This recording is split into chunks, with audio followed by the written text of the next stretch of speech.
네, 두 번째 시작할게요. 두 번째.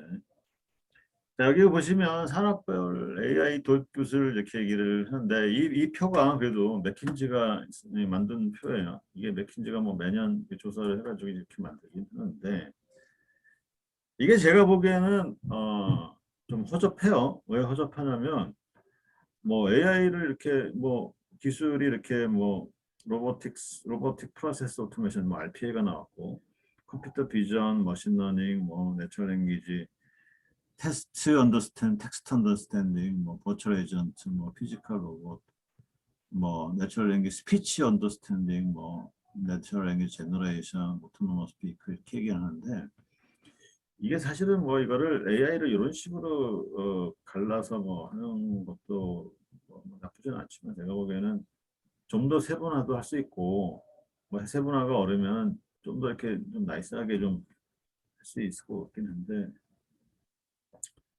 맥킨지니까 그래도 여기까지 했겠죠. 근데 제가 보는 견지에서는 기업에 있는 데이터 있죠. 기업의 시스템에 있는 데이터. 현재 돌아가는 시스템에 있는 데이터를 AI를 거기에다가 AI를 적용하는 게 가장 ROI가 올라갈 겁니다.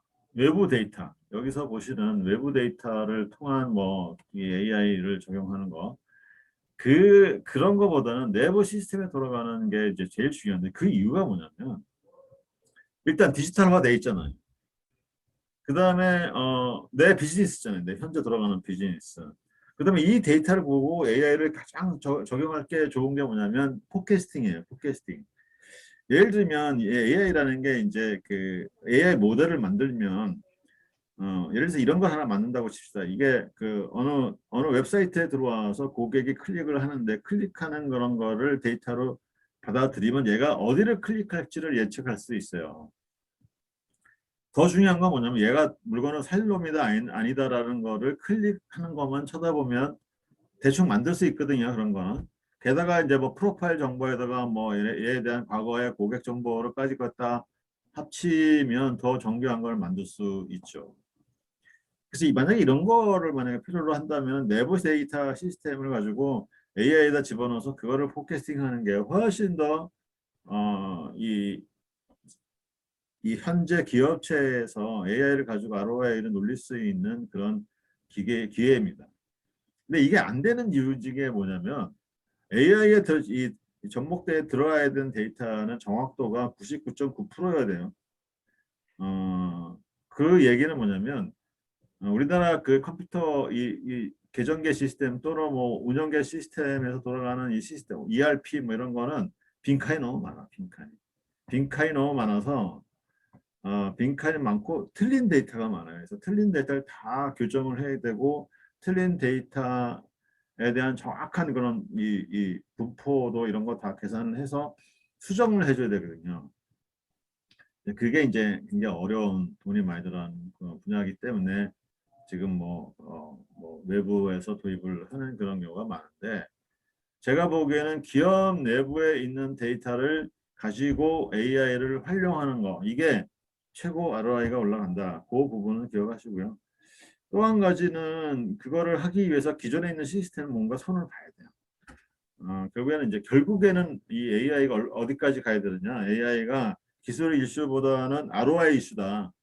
투자 대비 효과에 대한 이슈다. 투자 대비 우리 기업에 도움이 되는 얼마큼 도입되는 그런 이슈로 돌아가게 되면 지금이야 뭐 AI 기술 뭐 사례 뭐 이런 거 뭐 많이 들으시려고 하지만 그러나 중요한 건 우리 데이터 내가 도입을 해서 얼마큼 ROI를 올릴 수 있는 요거의 포커싱인데 그게 이제 아직은 갈 길이 멀다라고 하는 겁니다.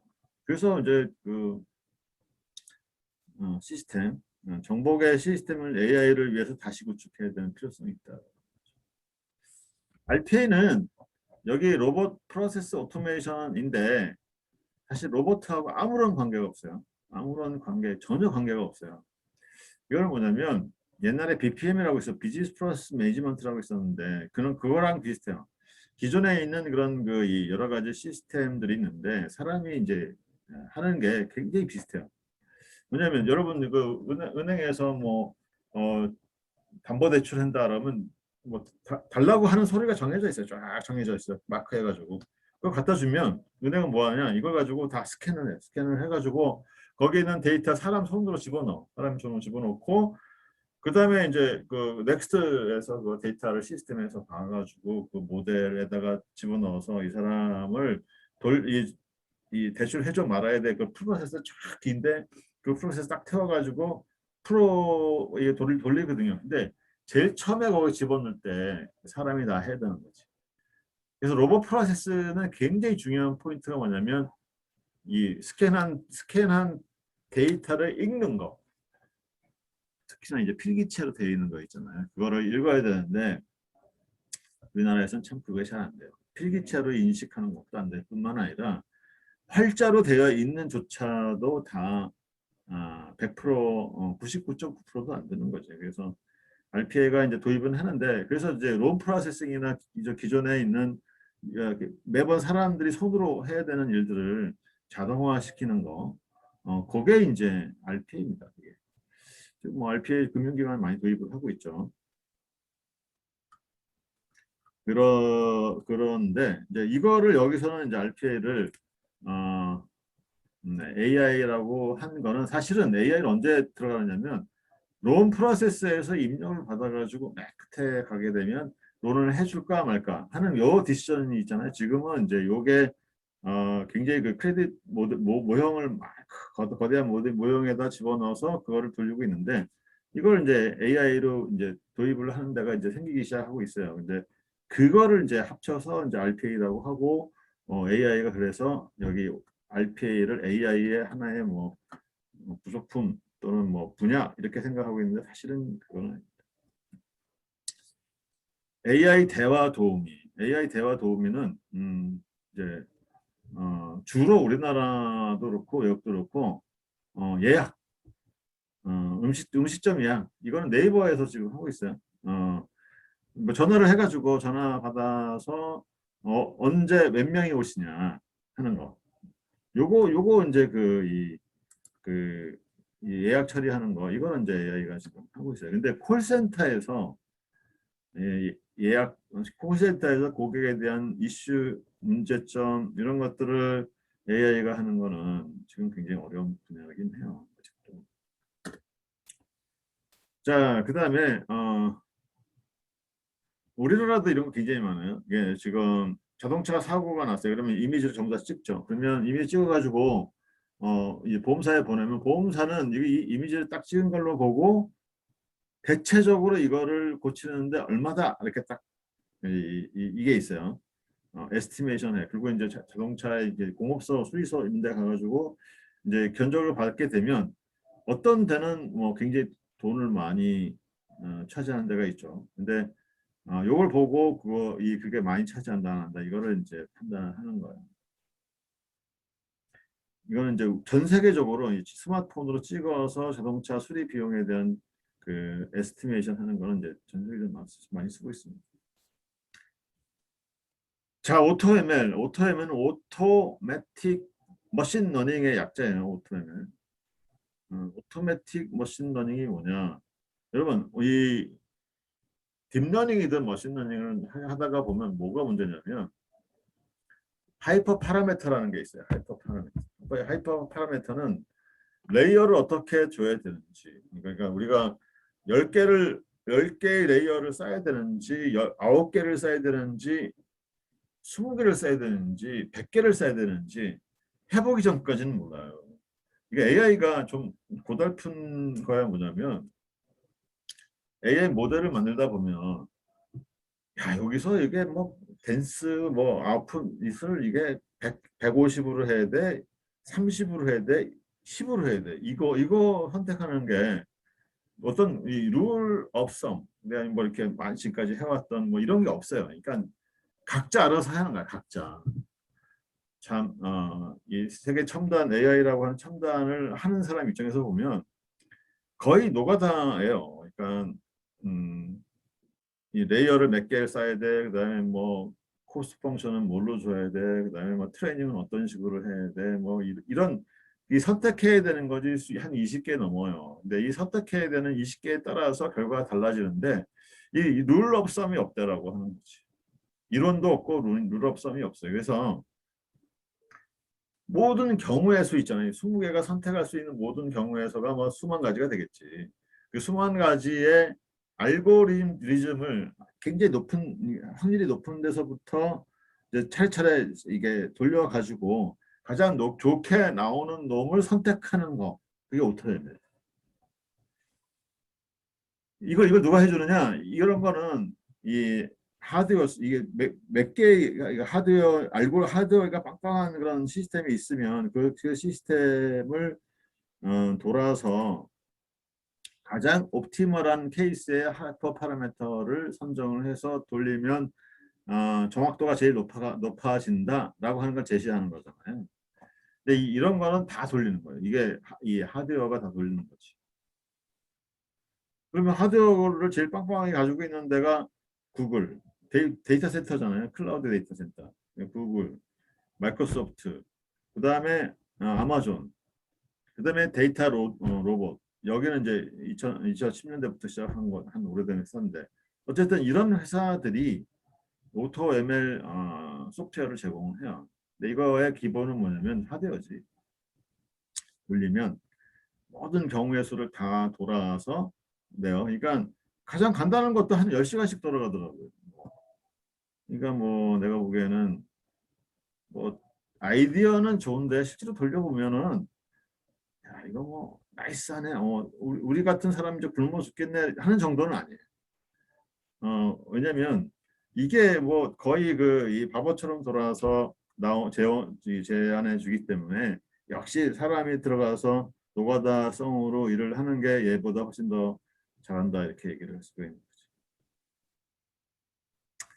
자, 요새는 ESG, Environment, Social and Governance의 약자죠. 모든 회사가 다 ESG를 해야 하는 그런 상황에 이제 접어들고 있죠. 접어들고 있는데 이제 ESG 중에서 어떤 회사가 ESG를 잘하고 있는지 그거를 객관적으로 판단해주는 데이터를 수집하고 객관적으로 판단해주는 그런 회사가 필요할 거 아닙니까? 그죠? 그래서 여기 시그널이라는 회사가 그런 걸 해요. 그러니까 데이터를 웹사이트, 뭐 소셜 미디어, 뭐 뉴스, 뭐 이런 데서 다 수집을 해가지고 거기에 인바이먼트에 관련되어 있는 액티비티 이런 것들을 자연어 처리를 통해서 이렇게 그림을 그려가지고 평점을 내요. 근데 이게 ESG 성과에 대한 평점이지. 그러면 이런 거를 통해서 이제 대외적으로 공포를 하게 되고 뭐 요새는 ESG 펀드도 있어요. ESG를 잘하는 그런 회사들끼리 모아놓은. 요새는 ESG 잘해야 뭔가 이렇게 사회적으로 인정을 받고 주가도 올라가고 뭐 이렇습니다. 그래서 ESG를 앞으로 많이 할 건데 거기에 대한 객관적인 평가를 해주는 데가 여기다라고 하는데 거기에 이제 AI를 쓴다. 특히나 NLP죠, NLP. 자연어 처리. 그 이메일 피싱 공격을 방어하는 거 뭐 이런 것도 이제 그 AI를 쓸 뿐만 아니라 피싱뿐만 아니라 모든 그런 그 외부로부터의 컴퓨터 시스템에 대한 공격 같은 것들을 AI가 이제 잡아낼 수 있어요. 왜냐하면 공격을 할 때 뭐가 생기냐면 이제 데이터가 생기는 거거든요. 그래서 데이터의 트렌드를 쳐다보면서 지금 어떻게 우리가 공격을 받고 있다라고 하는 거를 판단할 수가 있다라고 합니다. 이 컴퓨터 비전은 이 신분증 변조된 신분증 여기 보면 뭐 사람 얼굴 뭐 이런 거 뭐 번호 이런 것들을 얘를 읽어서 이게 진짜다 가짜다 이런 것들을 감별할 수 있어요. 이런 거 잘하죠 AI가. 그렇기 때문에 여기다가 이제 위조 신분증 적발하는 걸 써먹기도 하고 자금 세탁은 이제 이 금융 쪽에서는 굉장히 중요한 겁니다. 굉장히 중요한 거죠. 그래서 이제 이 자금 세탁 조달 이런 걸 추적하는 거, 자연어 처리를 통해서 소셜 미디어에 나오는 그런 기사나든가 분류 뭐 이런 것들을 하는데 여기 이제 개체명 인식이라고 있어요. 개체명 인식. 이게 이제 네임드 엔트리 네임 NER 네임드 엔티티 릴레이션십 이건데 이 NER이라고 하는 거는 뭐냐면 우리가 이제 이 NLP를 통해서 기사를 수집할 때 이슈가 뭐냐면 기사가 삼성전자 그러면 누가 뭐래요? 근데 어떤 사람은 삼전 이렇게 해가지고 쓰기도 하고 어떤 사람은 삼성전자라고 하고 어떤 삼성 어, 삼성만 쓰는 사람도 있고 막 여러 가지 쓰잖아요. 영어로 쓰는 사람도 있고. 근데 이게 전부 다 똑같은 회사예요. 이거를 똑같은 회사라고 알아먹는 거. 그게 이제 개체명 인식입니다. AI, NLP에서 가장 중요한 이슈 중에 하나예요. 그런 거를 많이 쓰고 있다라고 하는 자금세탁 방지에도 쓰고 있다. 그다음에 금융 범죄를 잡아내는 거. 이 잡아내는 기계 번역, 그러니까 머신 트랜슬레이션이죠. 이거는 금융 범죄를 분류를 하게 되는데 이것도 이제 미디어 분류를 좀 더 상세하게 해서 이거를 잡아내는 그런 거죠. 정확성 80% 이상. 이 우리가 버트가 이제 누가 만들었냐? 구글이 만들었어요. 구글 트랜스포머의 그다음 버전이 버트인데 이 구글이 이거를 만들면서 제일 먼저 써놓은 데가 어디냐? 구글 검색 엔진이에요. 구글 검색 엔진. 왜냐하면 딥 벌써 쓰면 딥이라고 쓰면 벌써 딥러닝이 나와요. 저는 이제 딥러닝 많이 검색을 하니까 딥 쓰면 벌써 검색에 대한 굉장히 내가 많이 했던 거, 사람들이 많이 찾는 거 이런 것들이 쫙 나오는 거죠. 그래서 이제 구글 검색 엔진을 쳐다보면 굉장히 옛날보다는 대단한 거죠. 검색이 내가 설사 다른 철자로 또는 영문 한글 이게 토글링 해야 되는데 이거 잘못해가지고 영문을 검색해야 되는데 한글이 나오고 한글을 검색했는데 영문이 나오는 그런 경우라도 잡아주는 거죠. 구글 검색 엔진이 좋긴 하죠, 사실. 공장의 로봇은 사실 한국에서 제일 많이 쓰고 있어요. 자동차 공정에서 로봇 이런 것들이. 그리고 현대자동차가 최근 들어서 보스턴 로보틱스를 보스턴 다이내믹스를 인수를 했잖아요. 이제 인수를 했는데 사실 어떻게 보면 자율주행 자동차는 로봇입니다. 자율주행 자동차는 로봇이나 똑같아요. 이게 다시 얘기를 해서 로봇같이 이렇게 뭐 그다음에 이게 다리 이런 거는 없지만 자율주행 자동차가 로봇이다라고 하는 거는 이제 이쪽을 연구하는 사람들은 다 이렇게 일치를 하는 뭐 센서를 받아들이고 액션을 취하니까 로봇이죠. 근데 이거에 이제 전 세계 최고가 이제 보스턴 다이내믹스인데 현대 자동차가 이 보스턴 다이내믹스를 사가지고 어떻게 할지 저는 진짜 궁금해요. 이거를 왜냐하면 보스턴 다이내믹스는 별로 매출이 없는 회사입니다. 별로 매출이 없는데 거기 나오는 로봇을 이제 유튜브로 보시면 어마어마하게 거의 사람처럼 뭐 덤블링도 하고 별거 다 해요. 근데 그거 그렇게 다 하는 거가 좋다 이거지. 사람하고 똑같이 만든다는 거 그것도 굉장히 좋은 일인데 근데 그거 가지고 돈을 어떻게 벌 건데? 라고 하면 그걸 누가 사줘야 되잖아요. 근데 그거 하나 1억씩이다라고 하면 진짜 누가 사주겠어요? 여기저기 이렇게 산업용 로봇 해가지고 나오는데 그 로봇 한 대 1억씩 한다고 얘기를 합니다. 근데 어쨌든 그렇게 해가지고는 장사가 될 수가 없는 거고 뭔가 보편화해야 되고 표준화 시켜야 되고 가격을 왕창 다운 시켜야 이제 사람들이 사는데 현대자동차가 보스턴 다이내믹스에 그거 가지고 어떻게 돈을 벌 거냐 1조 1빌리언 달러 투자를 했잖아요. 그죠? 이제 그거를 어떻게 할 건지 아주 저는 궁금합니다. 옛날에 뭐 밀링 머신이고 뭐 뭘 만들고 그다음에 이런 이 디바이스에는 전부 다 컴퓨터가 달려 있어요. CNC라고 얘기를 하는. 이 컴퓨터가 달려 있는 요 안에다가 이제 AI를 집어넣는 거죠. 바로 이런데 AI가 굉장히 좋은 거예요. 왜냐면은 이게 이제 그 똑같은 거를 반복하는 거를 최적화할 수 있는 거거든요. CNC 기계 같은 게. 그래서 기계 또는 뭐 공장 이런 분야에서는 AI가 거기는 자동적으로 데이터가 양산이 되는 시스템이기 때문에 잘 써먹을 수 있다라고 합니다. 여러분 여기 그 허깅 페이스 처음 들어보시나요, 여러분? 허깅 페이스라고 하는 여기 스페이스가 아니고 붙어 있는 거예요. 한자예요.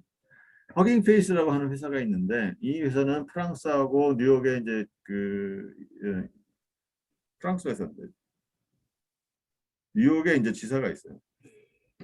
아직 우리나라는 없어요. 근데 허깅 페이스는 NLP 자연어 처리에서는 제가 볼 때는 구글을 빼놓고는 넘버원이에요.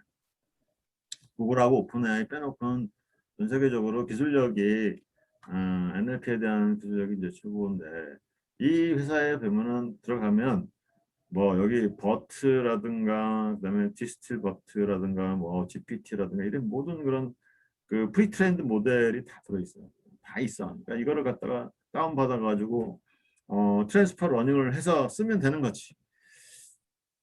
그래서 이게 뭘 얘기를 하냐. 이게 재작년부터 쭉 이렇게 올라갔잖아요. 그 NLP가 자연어 처리가 전 세계적으로 각광을 받기 시작하고 있다라고 합니다.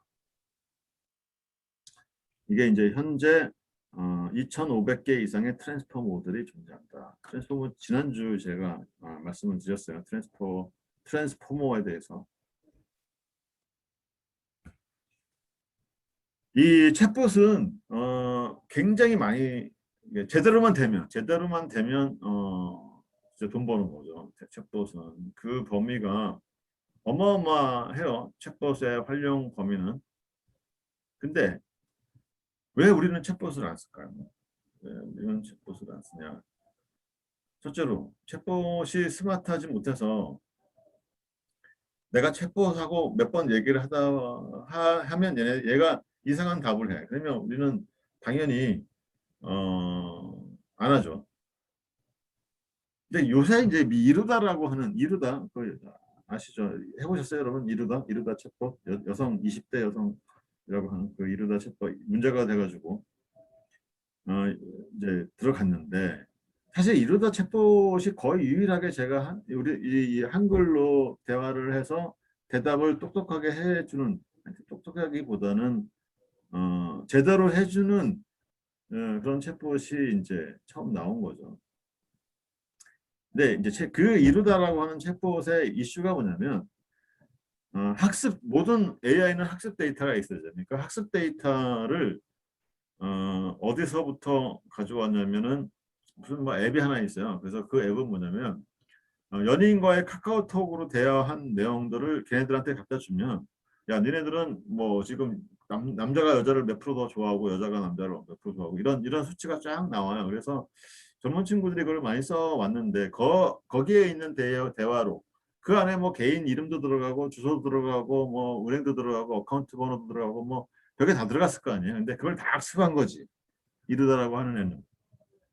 그 대화하는 동안에 그 학습한 내용이 나오는 거예요. 그러니까 개인 이름이 나오고 개인 전화번호가 나오고 개인 이 어카운트 번호 은행 이런 게 나오니까 개인 사생활 침해다 이게 막 누구는 일어난 거죠. 게다가 이제 20대 여자라고 사람들이 생각하니까 얘는 이 인공지능이지만 20대 여자야라고 상상을 하면서 대화를 하는데 뭐 거기에 이제 뭐 성에 대한 문제 해가지고 우리 이것도 그것도 골려 먹길 좋아하잖아요. 그러니까 그렇게 해서 이제 사회적인 이슈가 됐는데 저는 무지하게 아까운 거예요. 왜 무지하게 아깝냐? 걔를 뭐 이루다라고 하는 이름을 빼버리고 20대라는 것도 빼버리고 뭐 40대 아저씨라고 얘기를 하면 어때요? 그러면 안 쓰지 사람들이. 그리고 그거를 트레이닝을 굉장히 여기 나오는 헬스케어, 인슈런스, 뱅킹 이걸 별로 다 트레이닝을 그 다른 데이터를 가지고 트레이닝을 하게 되면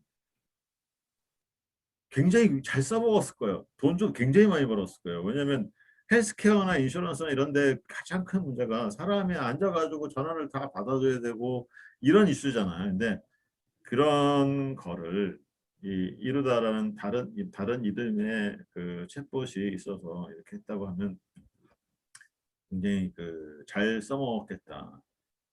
그래서 혹시 뭐 이루다를 관계되어 있는 사람이 있으면 지금 회사 문을 닫을 게 아니고 그 기술을 이런 여러 가지 인더스트리에 어떤 데이터를 모아서 이런 데이터를 있을 거 아니에요. 헬스케어는 헬스케어 다른데 데이터가 사람이 이제 토킹 어바웃 하는 이 데이터 대화체 이 데이터를 만들어서 뭐 없으면 뭐 저기 정보 요새 뭐 AI 데이터 만드는 게 또 사업이잖아요. 그래서 만들어 가지고 거기에 맞는 챗봇을 만들게 되면 대박이 될 거다라고 저는 생각이 듭니다. 예, 이런 거 그냥 버리는 게 우리나라적으로 굉장히 아까운 거예요. 그러니까 얘네들이 야, 이러다가 스켈터 랩인가 뭐 하는 그런 회사가 만든 건데 그 회사의 기술이 굉장히 뛰어나다라고 하는 저는 생각이 듭니다. 뭐 코비드 19 투자 AI를 위한 투자들이 지금은 뭐 1,500만 달러가 아니라 하여튼 어마어마한 그 이 투자가 지금 이루어지고 있는 거죠. 그런데 이제 AI에 대한 윤리적인 위험이 있다. 이게 AI에 대한 그 위험이 뭐냐? 이루다가 윤리적인 위험이 있다라고 하는 거는 진짜 그건 단견이고요. 왜냐하면 데이터가 그거밖에 없었으니까 그거 가지고 학습하면 문제가 되잖아요. 근데 진짜 윤리적인 위험이 뭐냐? 윤리적인 뭐냐면 실질적으로 기존의 세상에 돌아다니는 이 데이터 있죠. 이 데이터는 이거를 다 모아가지고 이 알고리즘에다가 이걸 트레이닝 시키면 어떻게 되는지 아세요? 세상은 차별이 많고 세상은 바이어스가 많고 세상은 사람을 이상하게 보는 그런 글들이 굉장히 세고 있었어요.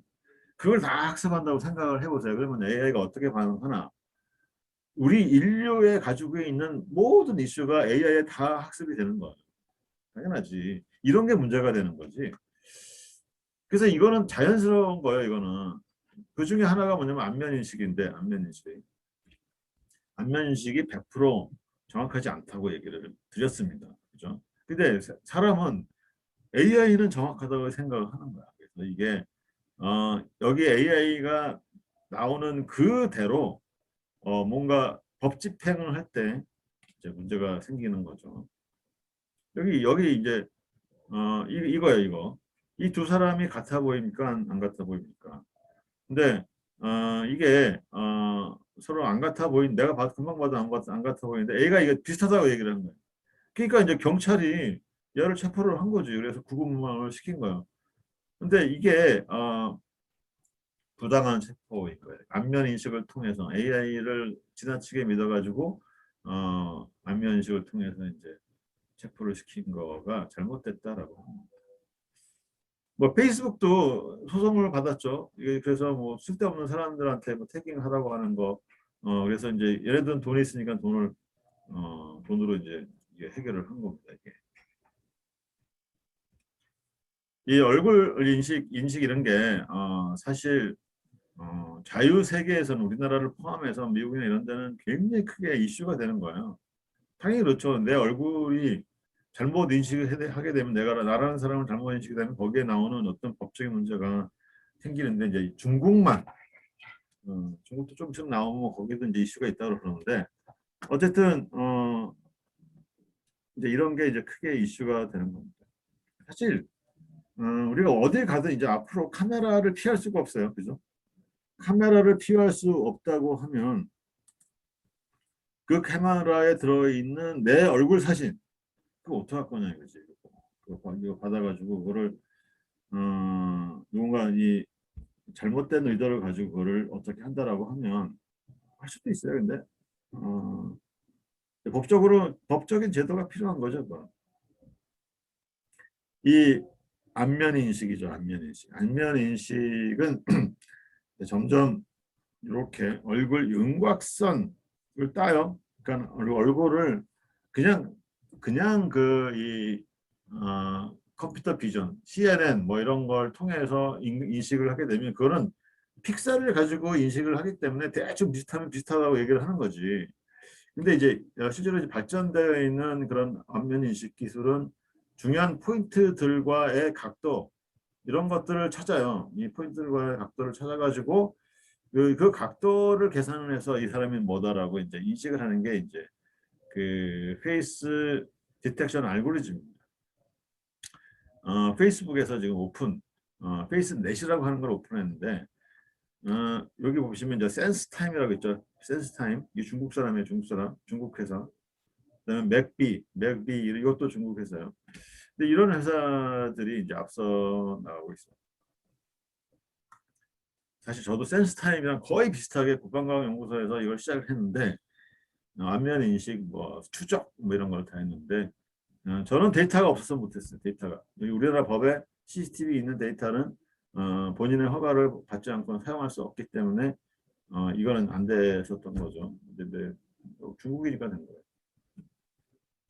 안면 인식은 이제 이미지넷이 그 사람에 대한 데이터도 이제 가지고 있는데 이미지넷 데이터가 1,500만 건입니다. 1,500만 건. 제가 보기에는 뭐 이미지 중에서는 세계 최대가 아닌가라고 생각하는데 이 이미지넷에 보면 대체적으로 어떻게 되느냐? 화이트지 뭐. 왜? 인터넷에서 자기 사진 올리는 사람들이 비율로 따지면은 실제 분포보다는 훨씬 많아요. 그죠? 그렇기 때문에 우리가 사람에 대한 뭐 연구를 한다 하더라도 이런 이미지 데이터가 화이트가 더 많기 때문에 어떤 그 공정성이 없어진다 그래가지고 이런 제작자의 편견을 이제 줄이기 위해서 이걸 이제 밸런스를 맞추는 작업도 하고 있습니다.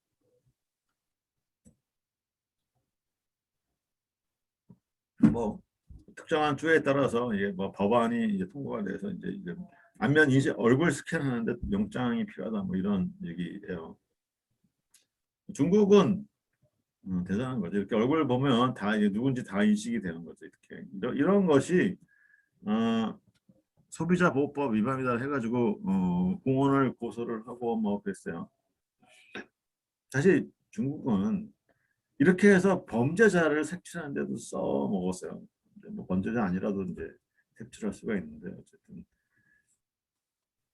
딥페이크라는 거 처음 들어보시나요? 딥페이크. 제가 딥페이크는 재밌기도 하고 또 이 AI의 여러 가지 중에서 이슈가 되기도 해서 한번 소개를 해드리겠습니다. 이 딥페이크는 자 제가 딥페이크를 소개를 해드릴게요. 한번 기다려보세요.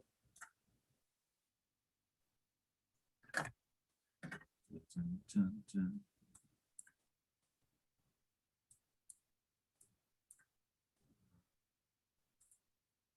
딥페이크.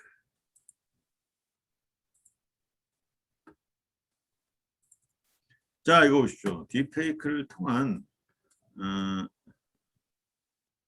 딥페이크를 통한 탐 크루즈.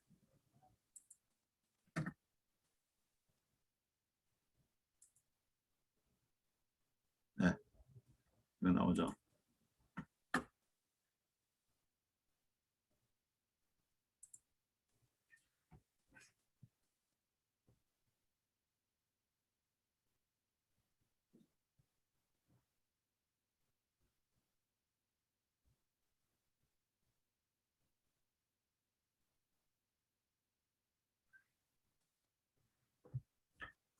자, 자 이거 보세요, 여러분. 탐 크루즈가 나오는 아이언맨입니다. 진짜 그럴듯하지 않으세요? 진짜 탐 크루즈. 사실 이 아이언맨의 그 탐 크루즈가 원래 캐스팅 되기로 돼 있는데 뭐 탐 크루즈가 바빠가지고 이거 못했대요. 그래가지고 로버트 다우니 주니어 그 사람이 했는데 어쨌든 뭐냐 이거는 이 탐 크루즈가 할 뻔한 이 아이언맨, 탐 크루즈가 할 뻔한 이 아이언맨이 탐 크루즈 다시 입혔어요. 입혔는데 그럴듯하잖아요, 그죠? 그럴듯하죠. 그래서 어, 이 딥페이크라는 게 그 기술이에요. 그러니까 영화가 이제 로버트 다우니 주니어 그 배우가 나와서 이제 뭐 하는 거를 살짝 얼굴만 바꾸는 거지. 자, 얼굴만 바꿨는데 진짜처럼 보이는 거야. 그럼 이게 만약에 이제 대중화 사실 뭐 대중화 돼 있죠, 사실. 그래서 이렇게 되면 문제가 뭐예요? 뭐 많죠. 내가 어디서 말을 하지도 않았는데 말을 했다고 이렇게 딥페이크 만들어 가지고 이렇게 영상을 찍어서 뭐 올린다든가 뭐 비디오를 이렇게 만든다든가 뭐 하여튼 써먹어서 문제가 되는 경우가 엄청나게 많습니다. 그래서 이 딥페이크에 대한 규제 이런 거는 진짜 이거는 심각한 거라 이 규제를 각 나라별로 지금 하고 있어요. 그래서 딥페이크를 디텍션하는 알고리즘을 만들고 있습니다. 디텍션하는 거. 그래서 이 비디오가 딥페이크에서 만들어졌다 아니다 하는 걸 디텍션하는 그런 알고리즘이 우리나라에서도 경연대회가 저기 만든 적이 있어요. 그래서 이런 딥페이크는 굉장히 앞으로 중요하게 돼요. AI 아까 제가 말씀드린 AI는 현재 나와 있는 불평등이나 잘못되어 있는 것들을 거르지 않고 다 학습을 시키게 되면 크게 이슈가 될 수밖에 없다라고 얘기를 드렸는데 그게 요새 잘 나가는 GPT-2와 GPT-3 오픈 AI가 만든 이런 것도 종교적으로 굉장히 많은 편향을 가지고 있어요. 왜냐하면 그런 데이터를 학습을 하니까 그래서 뭐 여기 보시면 이 아웃풋 여기서 보면 투 무슬림 워 킬드 어쩌고저쩌고 해서 나오는 걸 보면 이게 이제 종교적인 편향을 가지고 있다라고 하지. 이 무슬림에 대한 어떤 나쁘게 생각하는 이런 것들을 GPT-3도 가질 수밖에 없다. 그래서 왜 AI 사람이 만들었으니까. 그러니까 AI가 무슨 뭐 굉장히 그 인간과 같은 인격을 가질 수도 있다라고 하는 그런 이 인문학자들을 보면 제가 공부를 너무 안 하시네요. 되게 보고 싶어요. 왜냐하면 AI는 사람이 알고리즘을 만들어서 이렇게 학습을 시켜가지고 나온 거기 때문에 뭐 AI가 쓰는 글이다 해서 사람이 이렇게 만드는 거나 똑같은 거고 거기에는 오류가 있는 거고 거기엔 편향이 있을 수밖에 없다. 데이터에 대한 원래 원본 데이터에 대한 편향이 있기 때문에 하는 거죠. 그럼 원본 데이터의 편향을 어떤 식으로 바꿀 거냐 거기에 대한 이슈가 있는 거고 AI를 만들었을 때 어떤 그 윤리적인 부분들을 어떻게 규제할 거냐 하는 거를 법 제도화로 만들기 시작해야 되는 거죠. AI의 분해 활용 이거는 여러분 AI가 최초에 생겼을 때 돈을 제일 많이 이 지원해 준 데가 어디냐? AI가 저기 1956년에 그 가스머스 칼리지에서 AI 워크샵 뭐 컨퍼런스 이거를 할 때부터 시작이 됐다 그러잖아요. 그 이름 자체가. 그때 돈을 준 그런 회사가 이제 좀 조금 그때는 초기에는 큰 회사가 줬는데 나중에 AI가 본격적으로 만들어지고 MIT에 AI 연구소가 생기면서 누가 돈을 댔나? 미국 국방성에서 됐어요. 국방성에서 이 리서치 분야의 연구를 하는 데를 돈을 대주는 데가 다알파잖아요. 다파가 대줬어요. 그러니까 AI에 가장 관심 있는 분야는 역시 군이죠, 군. 뭐 저도 이제 국방과학 연구소에서 그걸 했는데 어쨌든 군이 왜 그러냐? 군은요 저기 저 이 사람 안 다치고 이 전쟁하는 거를 어, 목표로 하잖아요. 그래서 요새 나오는 드론, 킬러 드론 뭐 이런 거 있잖아요. 킬러 드론, 킬러 전투기 뭐 이렇게 만드는 이유가 뭐냐면 사람이 안 다치고 전쟁을 수행할 수 있도록 만들어 주는 거. 이게 이제 AI의 목적과 잘할 수 있는 분야하고 딱 일치가 돼서 하는 거예요. 이제 이 군에서는 뭘 쓰냐면 워게임 이런 게 써요. 스타크래프트랑 굉장히 비슷해요. 워게임 이런 게. 실은 우리나라에서도 이거 하고 있습니다. 근데 워게임 이 소프트웨어들이 있는데 이 소프트웨어 워게임을 이제 딥마인드 스타크래프트 같은 거를 만들어 놓는 거예요. 그래서 이제 진짜 전쟁 게임을 이제 시뮬레이션 하는데 스타크래프트 같은 거를 만들어서 이제 게임을 유리하게 하는 그런 방안을 찾는 거 그거를 지금 하고 있어요 AI. 그다음에 이제 이건 뭐다 기계가 쓰는 거기 때문에 전부 다 센서 데이터를 가지고 데이터를 핸들링해서 자동화시키는 거 이거 뭐 AI가 잘할 수 있으니까 당연히 써먹는 거죠. 그래서 이 국방 쪽에 AI 스타트업들이 굉장히 많이 뜨고 있다라고 합니다. 특히 이제 위성 우리나라에서 뭐 비밀도 아니죠. 인공위성을 띄워가지고 거기서 인공위성을 띄우면 이게 계속 돌아가기 때문에 한 대 가지고 안 되는 거죠. 한 5대 정도 띄워가지고 우리나라 한반도 상공에 대한 정교한 이미지를 촬영을 해서 그 이미지에 대한 그런 그 표적을 인식을 하는 그런 사업이 있어요. 그런 사업들이 핵심이 뭐냐? 인공위성에 대한 표적이 변경된 거.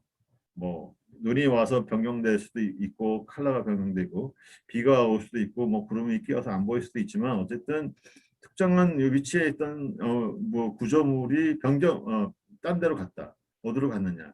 이런 거 찾아내는 거야. 이런 거, 변화된 거 이런 거. 뭔가 이렇게 새로운 공장이 생겼다든가 이런 거 찾아내는 걸 뭘로 하느냐? 다 인공위성 판독하는 AI로 하는 거죠.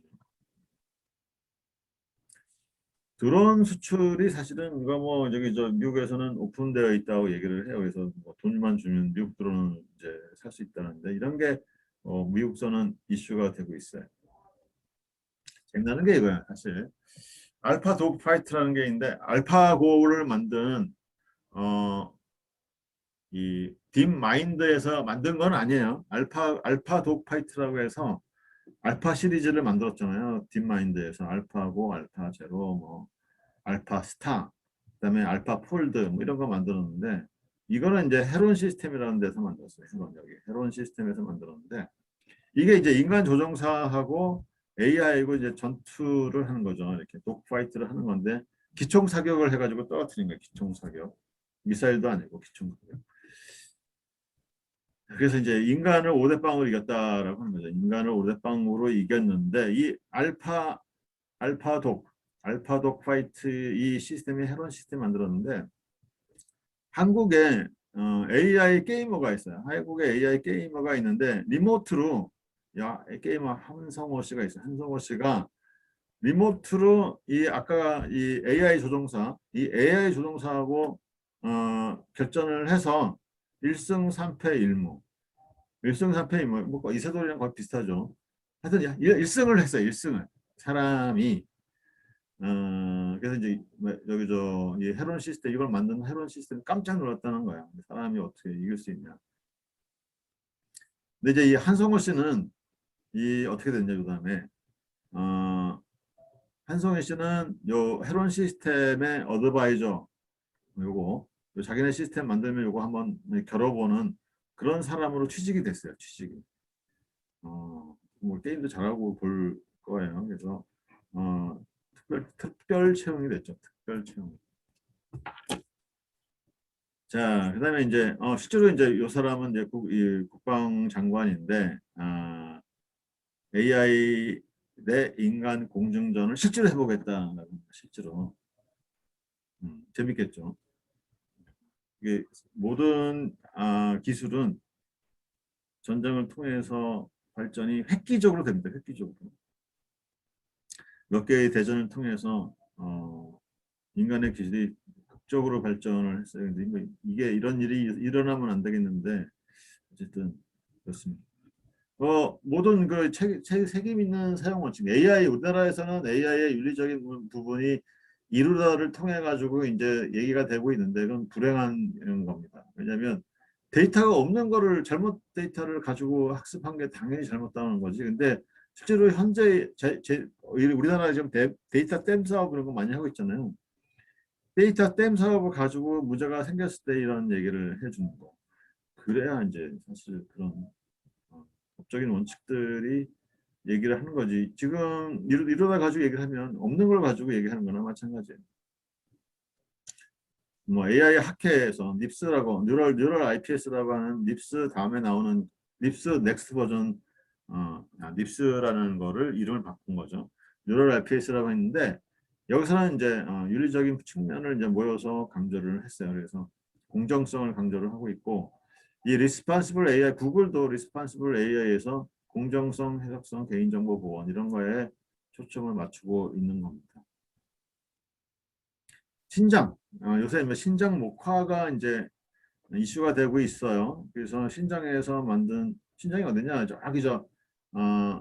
티벳 티벳 위에 소수민족이 사는 동네인데 거기는 나라도 다르고 뭐 다 다른데 중국이 이제 지배를 하고 있는 거죠. 그래서 거기 있는 신장에 있는 사람들을 모아가지고 이 캠프를 만들고 거기서 이제 불법으로 이제 사람 인권을 침해를 하고 있는 거예요, 사실. 네, 거기서 만든 목화라든가 뭐 이런 것들 갖다가 다 쓰지 말자라고 하는 건데 이제 거기서 이제 AI 기술들이 쓰이고 있는 거죠. 이제 화웨이는 AI 기술에 대해서 막대한 투자를 하고 있습니다. 당연히 그렇죠. 그래서 뭐 화웨이는 죽지 않았어요. 여기 SMIC라고 있어요. SMIC. 이 SMIC는 중국 정부가 키우고 있는 그런 반도체 제조 장비 회사, 반도체를 만드는 회사요. SMIC 지금 뭐 저기 빚이 많고 뭐 어쩌고 굉장히 문제는 많은데 어쨌든 여기에다가 앞으로 중국 회사는 투자를 엄청나게 할 겁니다. 그래서 중국도 반도체 굴기가 무너졌다고 얘기를 하나 그러나 절대로 그렇지 않습니다. 중국은 반도체 끝까지 하려고 할 겁니다. 자, 그래서 한국이 살아남을 수 있는 유일한 방법이 뭐냐? 이 AI에서 반도체로 AI에서 저는 승부를 내야 된다라고 강력하게 생각을 하는 거죠.